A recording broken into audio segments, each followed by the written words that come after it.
దేవునికి ప్రియమైన వాళ్ళు పండుకొని నిద్రపోయినా సరే దేవుడే ఫుడ్ పెడతాడు అనేది సింపుల్గా అర్థం చేసుకోవచ్చు.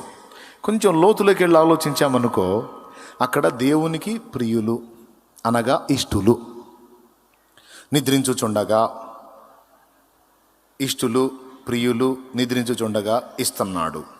ఈ మూడు కొంచెం విభజించి ఆలోచించామనుకో, ఒక కొత్త సంగతి మనకు అర్థమైద్ది. దేవుని మీద డిపెండ్ అవ్వనివాడు, దేవుని మీద డిపెండ్ అయినవాడు. దేవుని మీద డిపెండ్ అవ్వనివాడు, తన మీద తాను ఆధారపడినవాడు రాత్రింబగళ్ళు గందరగోళం అవుతానే ఉంటాడు. దేవుని మీద డిపెండ్ అయినవాడు తన ప్రయాసలను లక్ష్య పెట్టక దేవుని మీద ఆనుకున్నాడు గనుక తనైతే నిద్రపోతాడు.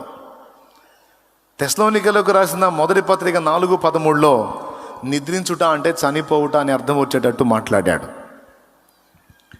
ఇక్కడ పాయింట్ ఏంటంటే,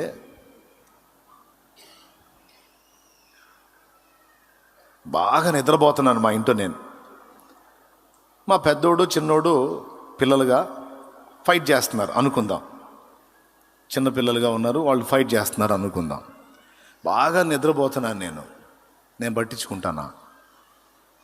పక్క గదిలో వాళ్ళు ఫైట్ చేస్తున్నారు, ఏవో శబ్దాలు వినపడుతున్నాయి, నేను పట్టించుకుంటానా? గాఢ నిద్రలో ఉన్నాను.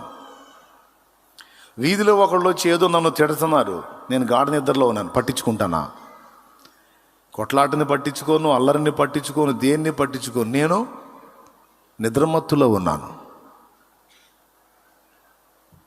మత్తులో ఉన్నాను, నిద్రమత్తులో ఉన్నాను. నీకు నేను పట్టించుకోను. నిద్రపోయినోడికి చచ్చిపోయినోడికి పెద్ద వేరియేషన్ ఉండదు. చచ్చిపోయినోడేమో తిరిగి లేవడు, నిద్రపోయేవాడు తిరిగి లెగుస్తాడు.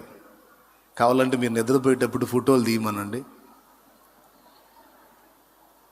కొంతమంది చచ్చిపోయినోడి దగ్గరికి వచ్చి నిద్రపోయినట్టే ఉన్నాడు అంటారు.